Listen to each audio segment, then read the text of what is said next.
I started my salon when I was 24. The owner went to jail and I just stayed around. So that's how I got a salon. I'd never raised money before. I'd never made a pitch deck before. But it's that, right? No, I am not on paper the smartest, but I'm the most figure it outest. And I did just that. I just was like, all right, who's smarter than me? I'm gonna ask them questions. Janine Jarman, celebrity stylist and salon owner, founded Curl Cult to help people embrace their natural texture. After seeing the challenges her curly hair clients face and experiencing them herself, she set out to rethink the traditional salon perm. The result, a simple, healthy, and sustainable curl treatment paired with at-home products curls will absolutely love. This ad is brought to you by Boulevard, the beauty industry's most loved client experience platform. Sign up and see how easy switching software can be. Onboarding is simple, supportive, and actually kind of fun. Today's listeners can save 10% and get free guided setup. Simply head over to joinblvd.com/podcast to book a demo and get started today. Janine, thank you so much for joining us. We are so excited to have this conversation with you today. Like I was just saying, you're a legend and honestly, such an important figure even for us at Boulevard. So thank you so much for being here today. Thanks for having me and thanks for wearing your hair curly for me. I had to, or you gave the curl queen herself. Right? So for those of you, or for those who haven't met you before, I'd love to know a little bit about you, your history, what brought you to the industry, all of that good stuff. Okay, so my name's Janine Jarman. I've been doing hair for always. I always say I was a waitress and a cocktail waitress before that, but that's about it. So I started doing hair in high school. Terrible student, not for lack of effort. I tried really hard to be absolutely below mediocre.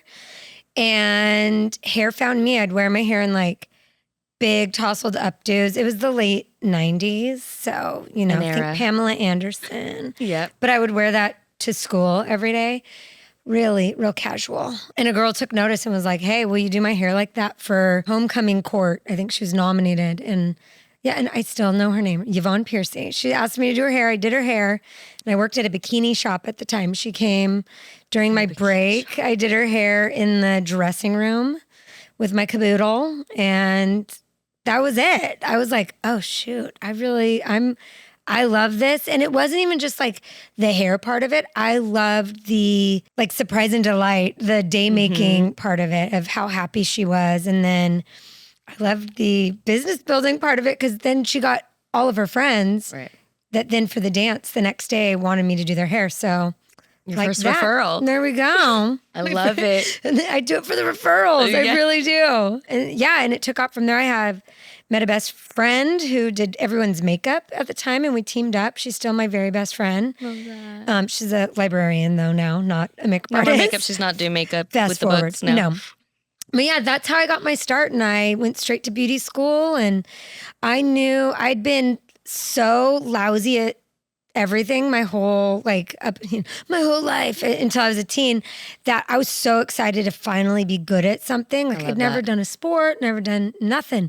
So I knew, all right, if this is what I'm good at, I'm going to just devour it and, play in every arena that this affords me. And I did just that. I love that because, hair is such an intimate thing, right? You're touching someone, you're really there with them, and you get to know, inside out, what people are insecure about and stuff So if you're going to be good at something, let it be that, right? That's awesome. It's super powerful. I mean, I don't, to this day, even though I've do a ton of different stuff, more than just it takes me out from behind the chair, but I never have lost sight that power that clients surrender to you of they unload, and it can be, they unload on you, but it's not that. It's this intimate trust. It's this disarming that they feel safe and seen. And I feel honored to, offering services that make people feel safe and seen. Totally. They lay their armor down. You get to see this different side to them. And it's funny how quickly it happens. And everyone, it's not just the regulars, I mean, from celebrities to like, politicians to like people that you're like, yo, you should not be saying things like this in a public arena. Right. But, it just goes to show the power of touch and just making eye contact, putting your hands on someone's shoulders. A lot of times that's just what someone needs. Absolutely. Yeah. So you have built like an iconic salon, Hairroin, and while you are doing all the things that Hairroin needed, being an owner, helping manage, looking after your clients, you built another brand. Let's hear about Curl Cult. I've always worked for product companies. A lot of people don't realize that. I've worked behind the scenes a lot, I've been a platform artist, artistic director for different brands. A lot of my skill set was behind the scenes in product development and working with chemists one-on-one of like bringing to fruition, testing, rigorously testing stuff so that product supported the would-be needs in future hairstyling. So you have to kind of have products that are going to support the will-be trends. So it's this like unique thing behind the scenes. I knew curly hair, it was just a matter of time, was not just going to come back trend-wise, but necessity-wise. As a whole, we're getting more textured as we cross-pollinate around the globe. Hair's getting more textured and there's more unique needs for that. So I knew that this was a growing trend, and some of the big brands I worked for, I was like, we need to make a better perm. They were all like, ew, gross, no. Smells like eggs. Yeah. The real reason they're like, it's really expensive and going to take a long time. Right. And shoot, they were correct. But I was like, you know what? I'm going to do this. And you're determined. Yeah, so I did it behind the scenes. I had this opportunity to work with a lab in Italy. Why Italy? Italy meets all the eco guidelines, paraben, sulfate, surfactant-free, vegan. That's their table stakes. Like they don't like, oh, and we're vegan like that. They're just like, why wouldn't we be? So I knew I couldn't get it made in the States because at the time, we don't have, even still, it's gotten better. We don't have those regulations in place for chemical goods in particular. So lab in Italy wanted me to consult with them on a project. And I was like, hey, how about instead of paying me money, you make a perm for me? And it's a really weird thing to trade, which I'm notorious for trading weird things. Hey, it's like in the nature of our industry. Underground economy. Yes, I love it. Yeah. So that's like the true like punk rock in me. So yeah, I traded my services, and listen, they thought it was like, they're like, this idiot. Like, sure, we'll make you a perm. Nobody wants a perm. And their chemist cussed me out in Italian. I don't speak Italian, in case anyone's wondering. Yeah, it could have been a blessing. I knew. But he basically was like, nobody wants a perm. Why do you want to waste your time on this and our time? But I was like, whatever, trust me.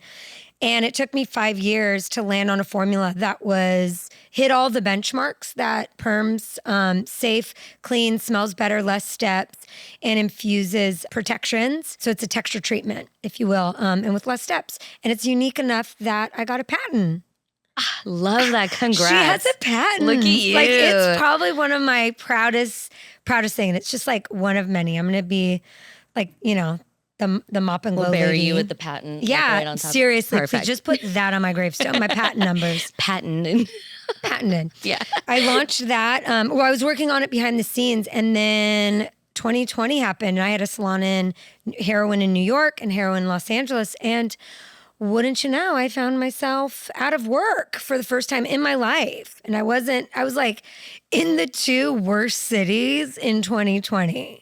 Like, we were like so extra closed in exactly where my salons were. And I gave myself 2 weeks of being sad. And I sat myself down and was like, this is not going to be your story. Like, this is I really feel like that innovation, joy, all those things are a choice. I mean, like on paper, it was totally devastating. Like I had to board up 2 salons multiple times. Like there was like 90% of my staff quit, moved, whatever. But I chose to write a different story. And I'd never raised money before. I'd never made a pitch deck before. Because I started my salon when I was 24. The owner went to jail, and I just stayed around. So that's how I got a salon. But yeah, needless to say, I wasn't like doing a Canva pitch deck, which she knows how to use Canva now. Look at you. Okay, designer. I know how to use a lot of things now. But it's that, right? Like, no, am not like on paper the smartest, but I'm the most figure it outest. And I did just that. I just was like, all right, who's smarter than me? I'm going to ask them questions. I mean, you're big boss, man. Matt Dana was one of them. Just called. Yeah. I don't even think I called him. He called me, like scared for, not like kind of scared, like secret scared for me. But he's like, so what's your plan? And he's like, what about that weird perm thing you're doing? And I'm like, I don't know. Should I just do that? And he's like, yeah, Janine, I really think you should. And I chose to listen to like a select few people in my life. Because if you like, it's one of the, like, what's one of my favorite things? Like, don't go to the hardware store for milk, right? Yeah. Like you're going to get tons of advice and it'll be like cool, awesome people, but you have to like take your pool of advice and be like, okay, but who uniquely knows, who has the best perspective? Who's the most like honest for good reasons for me? Who's like also not predisposed to being a scaredy cat. Like you got to be careful who you take advice from. Everyone has their limiting beliefs and they put them on you. Yeah. And they're like, I should let her know this is the worst idea because this is terrifying. I mean, it happened to me when I was opening New York. I had this friend from high school. I was like, I'm opening a salon in New York. And I was like 8 months pregnant. She's like, you shouldn't do that because you're going to have a baby. And I'm like, I mean, so what? They let babies in New York, I think. So, and they did. They totally let babies in New York. It was fine. But it's that. So it was, Matt Dana being one of them that he's like, yeah, you should do this. Focus on this. And he helped me figure out how to raise money. And he was so kind with his honesty of like, hey, I also didn't know what I was doing when I was raising money because it's really scary. And you have to, I don't know, pitch. Like when someone tells you, oh, you have to pitch like 300 times for one yes. I was like, I mean, but I'm a hairdresser. Like everyone always tells me yes. It was a real reality shock, And I'm pitching to people who are like, I'm bald-headed. What would you do with my hair? I'm like, oh my God, kill me now. Like this is the worst. But it's, you just put your big girl panties on and just keep showing up and keep doing it because why not? My salons were closed. I had no other options on the table. And it was like, the worst is if they're like, you're terrible at this. I'd be like, you're right. I've never done this before. Okay. Yeah. It doesn't mean the idea isn't good. Yeah. Just get better quick. Exactly. I love that. So, I think the perms have come a long way, right? Yeah. This isn't like the stereotypical perm that we all learned like back in the 80s in beauty school doing the perm sections and things like that. So like what sparked this for you? Like, and what did you want like others to know about this service? Yeah, and that's probably been the biggest, I mean, besides like having, limitless funds. The other big obstacle is the education. And we are now without an entire generation that permed. So there's not Sally Sue next to you that's like, I built a whole career on perming. Right. It's gone. They've since retired. So it's really, there's multiple parts of one in beauty school. And like, this onion only got peeled for me because I was like, I have textured hair. I've always done textured hair. I've always leaned into doing all types and textures. And I was very taken back with how much our industry hasn't supported that. Yep. And not for like, because they don't want to, it's just brands, schools, salons, like the education isn't there. And there's a lot of segmenting where it's like, oh, curly hair is for people of color.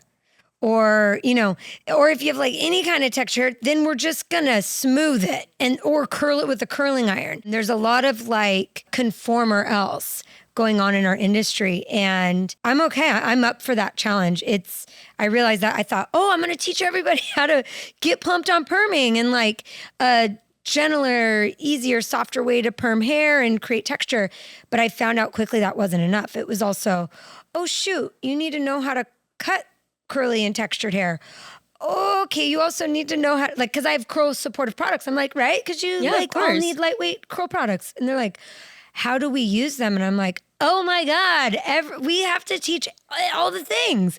And, thankfully my background is in education for brands. So that's been it. It's the 3-pillar approach of like texture creation. So it's a 3-pillar approach. It's texture creation and support, whether we're rearranging it, giving it, enhancing it, and everything in between, you know, really breaking outside of the perm box, if you will, of perm isn't just granny curls. It's permanent texture. So what does that look like for your client? Is it somebody who has curly hair here, but not up here, and getting it to just be all copacetic together? Is it elongating a curl pattern or, you know, rearranging a curl pattern? Is it giving someone a curl pattern so they can wash and go? So that's the texture creation. Second pillar is shape shifting. How are we supporting a haircut for curly textured hair? Because it's totally different than cutting straight hair. Absolutely. You have to cut 3-dimensionally. You can't just hold it out with tension, because that's when Bounce we back. cry because now it's going to take 9 years to grow our hair back.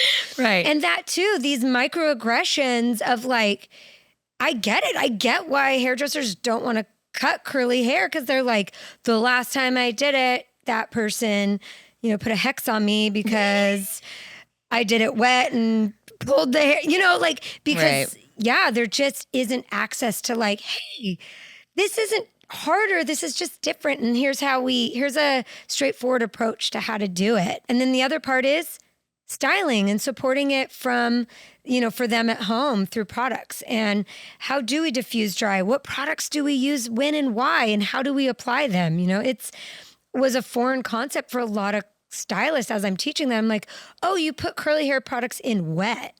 And they're like, oh my God, but how would they know? That feels crazy. That's true. There's so many people who like have curly hair themselves that don't know how to do it. And then they look to their professionals to be that guiding voice. And sometimes they don't even know. Yeah. So it goes a long way. Like we think it's like, oh, duh, like you do hair, you should know these things. But no, it's so different. When and how, unless they have curly hair themselves that they're leaning into, unless they have education that is like, you know, designed for curl texture support and all of its intricacies, like there's so many opportunities that aren't even beginning to be explored, from the cosmetology level to regular brands. You know, it's like, oh yeah, we have some curl products thrown into the arsenal, but it's like aerosol stuff, like things that you're like, not quite. No, you don't.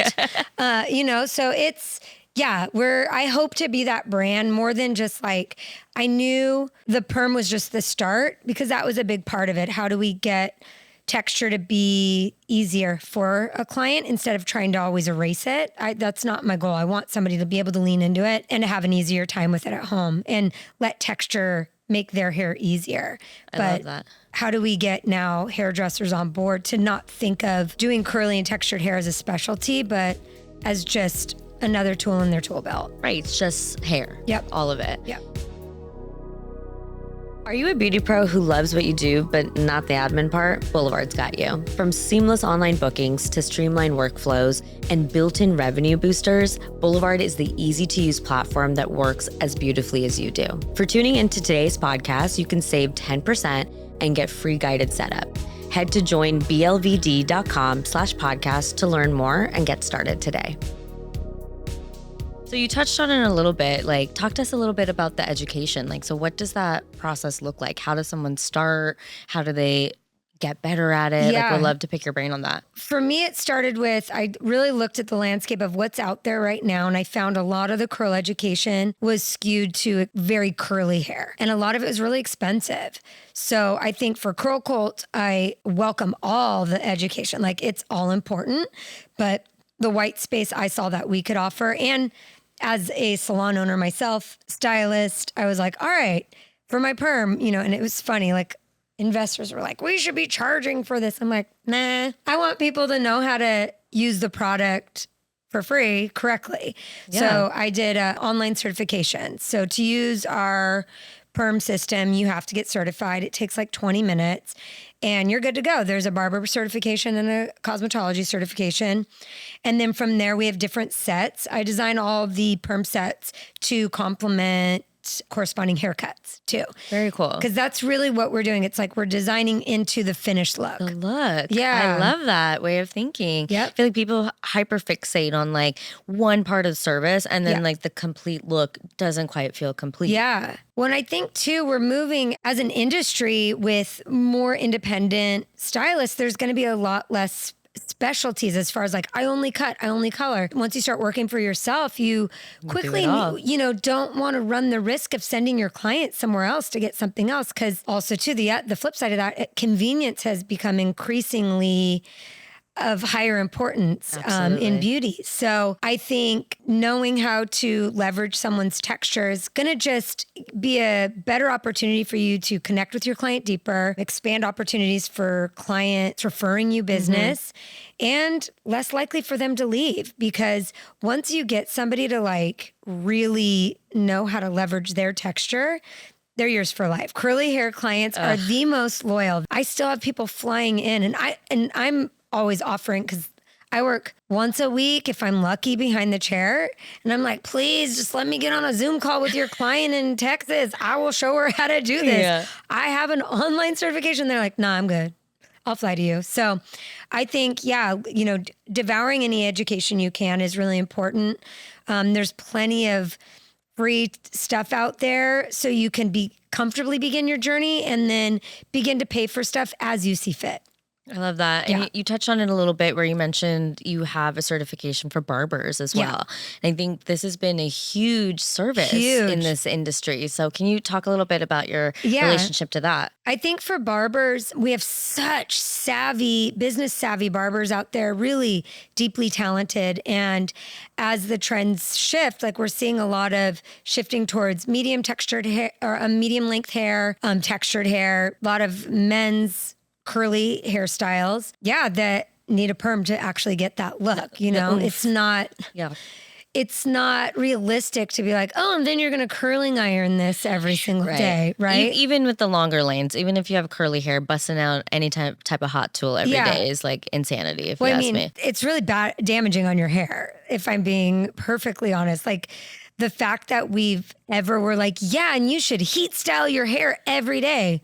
Would you iron your clothing every single day in the same spot? Like eventually you're going to burn a hole. Yeah. Like that's what happens with that. Millennials, we've given up on ironing. Yeah. We're just wrinkly. Yeah. We just iron our clothes, our hair. Yeah. But with barbers, I think them leaning into the perm service for twofolds. Again, making themselves irreplaceable.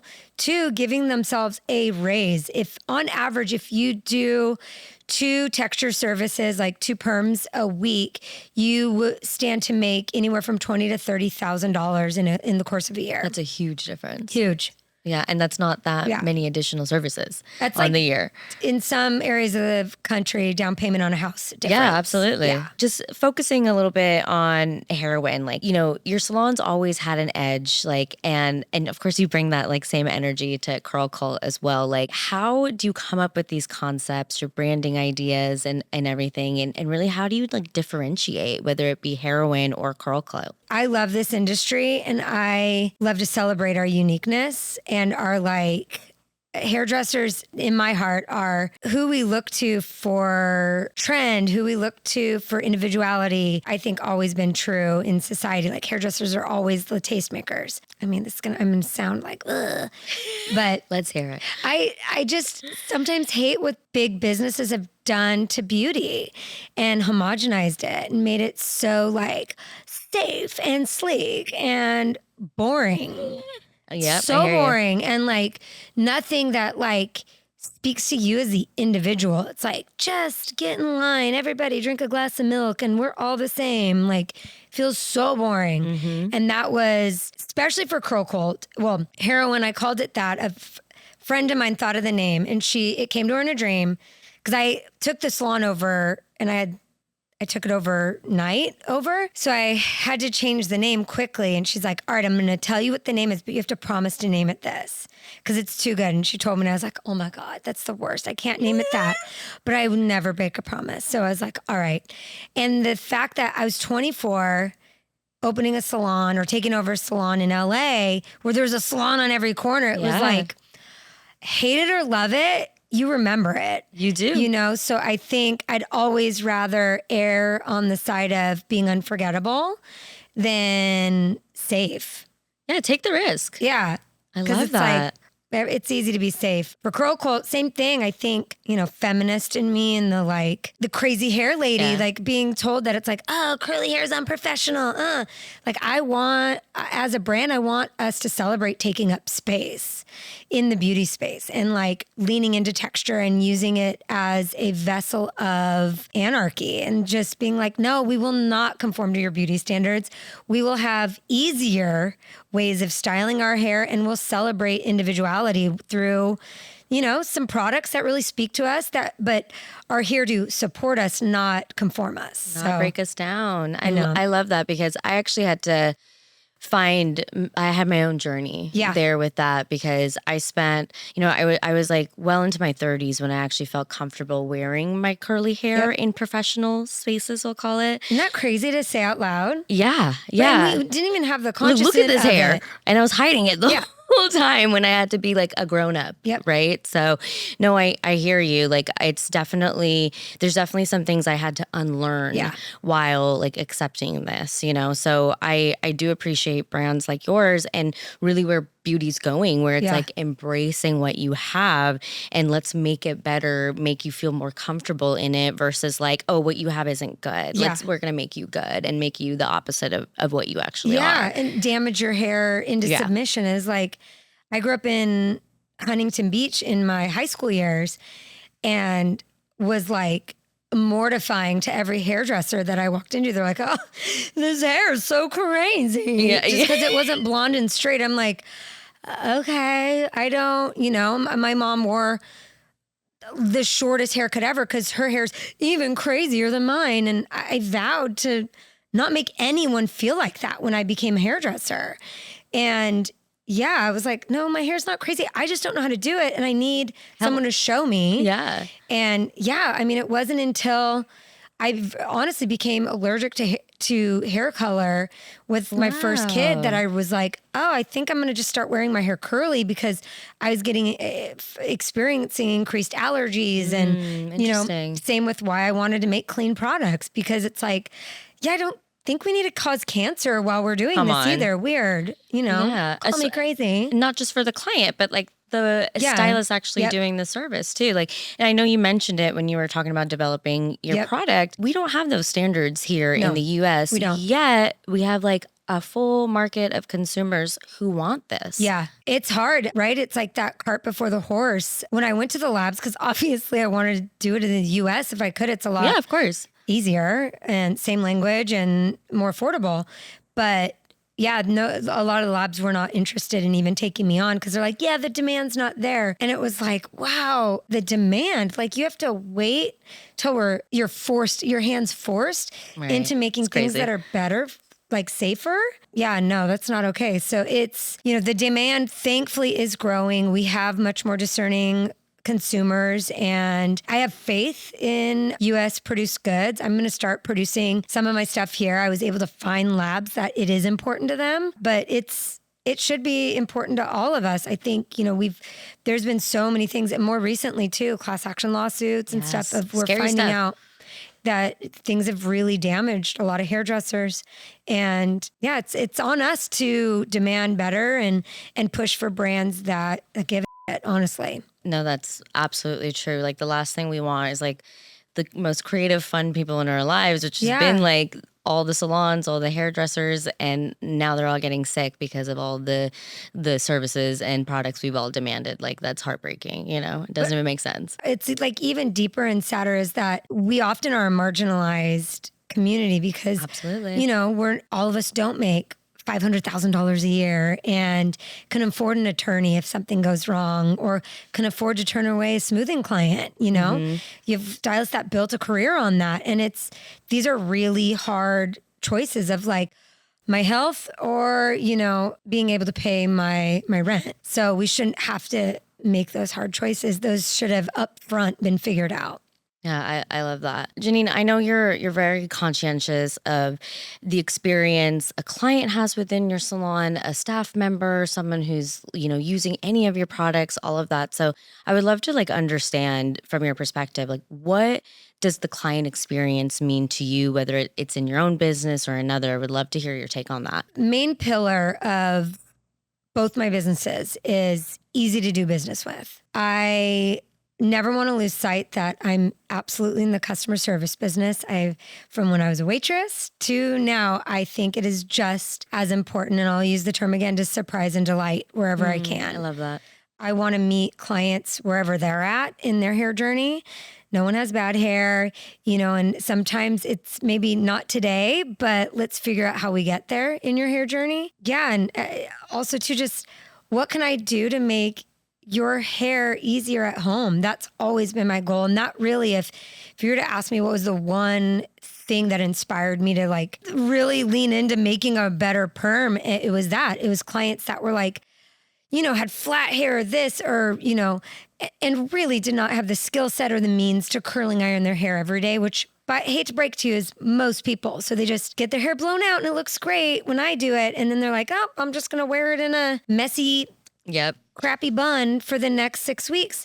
And it never sat right with me. And I was like, I want to fix this. I want to solve for this. I want to help rearrange texture in a way that clients feel empowered and emboldened to like, okay, I just have to wet it, throw stuff in it, scrunch it. I can do that. So I wanted to come up with a system that was truly effortless and engaged texture in a way that didn't damage clients' hair and was something that they could do without having to plug in a hot tool. Yeah, I love that. I feel like you've approached it from such like emotional understanding. Like because it is. Hair is so emotional. It is. Right? It is. Like you get bad bangs, you're crying. No, absolutely. And you're not a baby for it either. Like you should cry. Absolutely. And sometimes it might be like, oh, something happened and then I gave myself bad bangs. Yes. Right? Like you went through an emotional experience and then you're like in your hair. Yes. I love that. So one thing that we love on Last Client of the Day is hearing the tea. So are there any good like juicy behind the scenes stories or even horror stories, exciting, could be triumphs, but would love to hear some like behind the curtain moments. Oh my gosh. Do you want my worst? Would love it if you're okay sharing it. I never said this on camera. Get out. Okay. You give it to us. Oh my God. Why am I putting myself on blast? I don't know, but I love it. I can't put somebody else on blast, right? I have to do it to myself. This is your moment. Okay.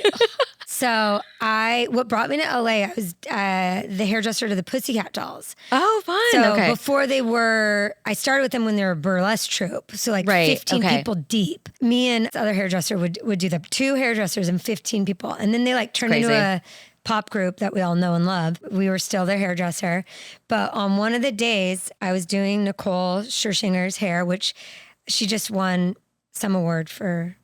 I'm so terrible at this for like Broadway stuff. I just know her as the voice on Moana's mom for my kids. All of the above. She's amazing. She is gorgeous. Gorgeous, pretty, perfect voice, all the things. She also moves a lot when you're doing her hair. She is. She's an energy. Yeah. And it's this thing that happened that haunts me to this day, obviously, because this was 1,000,000 years ago. I was curling her hair with a big, huge barrel curling iron, and she turned to me and I fully burned her on her shoulder. She still has a scar. Yeah. You left a mark on a pussycat doll? I did. Not even the pussycat doll. like the face of pussycat dolls. And she was so nice and was like, that was my fault. I'm like, it was, but I feel terrible. Like to this day, it haunts me. Would you like watch her on the red carpet? Like, yes. Oh, there it is. There's the scar. Yes. You have to let it go, Janine. I won't. I'll never let it go. Now I'm going to look for the scar. No, I'm sorry, Nicole. There's not a week that goes by that I don't feel terrible. This is your apology to her. I threw up. Like I was like, give me a second. And I just ran out of the trailer and threw up. The nerves took over, I'm sure. Yeah, because that's... Even if it wasn't a big like, making me celeb, nauseous. that would like devastate anyone, you know? Like that's Yeah. a crazy moment. You're never prepared for Thank something God like she was that. so kind and generous with her forgiveness. I know. Sometimes I think it would almost be better if she like cussed you out. Like, Yeah. you know what I mean? Oh, Like, 'cause then I could be like, oh my God, Yeah. you turned into it. No, she's like, that was my fault. I'm like, oh my God. now you're going to please be nice just to me. slap me. Burn me back. Yeah, right. No. Exactly. You could do it back. Yeah. So Hilarious. that's my worst. I probably have more work, but I think that's my worst. Yeah, that was a I don't know. good Was that one. the tea? Or did I like go way too dark? No, I loved it. Loved every minute. I'm sure everyone listening in will love it too. Oh, they're like, that idiot. But It's all right. It happens. We've all done it. yeah, we've all had our moments. Maybe we you know? haven't. Maybe we haven't all done it. I haven't burned a pussycat doll, but you know Don't what? do We it. all have our embarrassing moments. Yeah. You know, I'll take your advice. I won't do it. But Janine, thank you again for joining us. So, any final thoughts before we let you go? Yeah, I mean, like if you're a hairdresser, a newer hairdresser watching this, or like, you know, I try to think like, why is someone listening to or watching this, right? You're obviously tapping into your industry. You want to be inspired. I think stay curious, forever be learning. To this day, you know, always get after that paycheck for sure. But I still do probably as much free stuff as I do for paid stuff because I never want to stop being scared, stop being challenged, stop learning, creating. Everything I've said yes to has led me to something so much bigger than I could have ever imagined for myself. So I think, yeah, that's it. Like just keep saying yes, keep trying things and fail often and fail fast because that's how you get wherever we're supposed to be going. I don't think I'm ever getting there, but yeah, do the things. I love that. You love the journey, though. That's do. the important part. Yeah. It's so beautiful, Janine. It's Thanks. such a pleasure. Thanks for having me. So let our listeners know, where Okay. can they find you, your businesses, all of that? Crowcult.com is the website. There's a online certification. Take it. Even if you don't do the perm, just take it, right? Yeah, I It's love free. it. But yeah, try perming. Clients love it. They really do. They do. You know, don't be such a scaredy cat or negative Nancy. Like sorry, Nancy, if you're out there, but don't be it. Like everyone's like, oh my God, I would never. Like what? Never? I mean, maybe. Yeah, they're misinformed. Yeah. So do the things, lean into texture. Texture clients are awesome. And there's only going to be more of them out there. So hurry up and get good at it. And my salon, heroinsalon.com. And then on all the other things, right? At the same words, Crowcult and at Heroin. And I guess you can follow me if you want, but it's like dog pictures and kid pictures. But I'm Janine Jarman. So yeah. Beautiful. Thank you so much, Thank Janine. Okay, so you run a beauty business, which means you wear like 7 hats, right? Boulevard's all-in-one client experience platform lightens the load. Think seamless scheduling, automated marketing, and built-in ways to create more revenue. Less stress, more success. For a limited time, we're offering podcast listeners 10% off plus free guided setup. Get started at joinblvd.com/podcast.